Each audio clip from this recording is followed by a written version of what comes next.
Shalom, Bapak Ibu Saudara yang terkasih di dalam Tuhan kita Yesus Kristus. Malam ini renungan kita berjudul Sikap Hormat Terhadap Allah.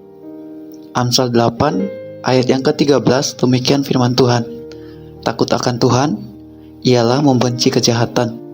Aku benci kepada kesombongan, kecongkakan, tingkah laku yang jahat, dan mulut penuh tipu muslihat.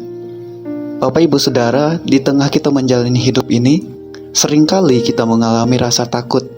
Saya percaya setiap orang sudah pasti mengalami rasa takut. Apalagi di saat-saat masa pandemi seperti ini, kebanyakan yang kita takuti adalah masalah kesehatan, keuangan, dan lain sebagainya. Ada banyak faktor yang membuat setiap orang bisa mengalami rasa takut atau lebih kepada khawatir. Namun di bagian ayat ini kita dapati kata takut akan Tuhan adalah berbeda dengan arti kata takut yang kita alami sehari-hari.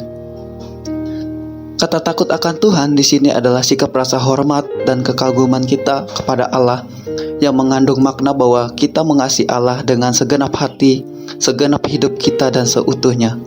Takut akan Tuhan bukan berarti seperti anak takut kepada orang tuanya, bukan seperti karyawan takut dengan atasannya, bukan seperti itu. Tetapi takut akan Tuhan adalah sikap hormat kita kepada Allah. Kata hormat memiliki arti adalah sesuatu hal yang paling tinggi dan penting, karena hal itu untuk Tuhan. Jadi artinya segala sesuatu tindakan yang dilakukan oleh manusia adalah seluruhnya bagi Tuhan, bagi kehormatan kemuliaan nama Tuhan saja. Takut akan Tuhan ialah membenci kejahatan, tingkah laku yang jahat, membenci dosa, dan oleh sebab itu membenci segala jalan dusta. Di mana ada rasa hormat kita terhadap Allah, di situ ada rasa ngeri terhadap dosa, seperti sesuatu yang jahat sebagai kejahatan semata-mata. Secara khususnya untuk membenci kesombongan dan hawa nafsu, dua dosa umum dan berbahaya itu. Keangkuhan diri, kesombongan, dan kecongkakan adalah dosa-dosa yang dibenci Kristus, dan dengan demikian harus dibenci oleh semua orang yang memiliki roh Kristus. Setiap orang membencinya dalam diri orang lain, tetapi kita juga harus membenci dosa yang ada dalam diri kita sendiri. Mulut penuh tipu muslihat, yang berarti mulut yang cenderung membantah, yang bawaannya marah-marahan kepada orang lain, dibenci Allah.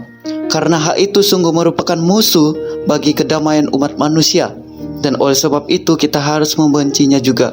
Tidak ada hal lain yang lebih diajarkannya kepada kita untuk kita benci kepada keangkuhan dan hawa nafsu saja. Di bagian ayat ini menekankan agar menjauhi kejahatan, memperingatkan kita untuk tidak hidup dan melakukan dosa tersebut.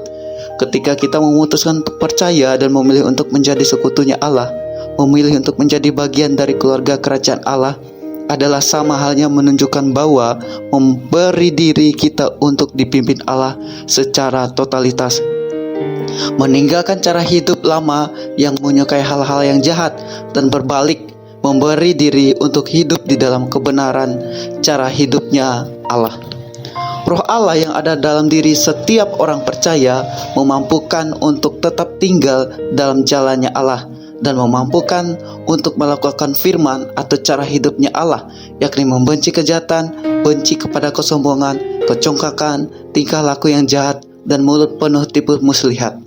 Takut akan Allah menjadi modal utama yang seharusnya dimiliki oleh setiap orang percaya dalam menjalani kehidupan. Kunci untuk membenci kejahatan adalah memiliki rasa takut akan Tuhan dalam hidup kita. Jadi malam ini firman Tuhan mengajarkan kita untuk hormat sama Tuhan.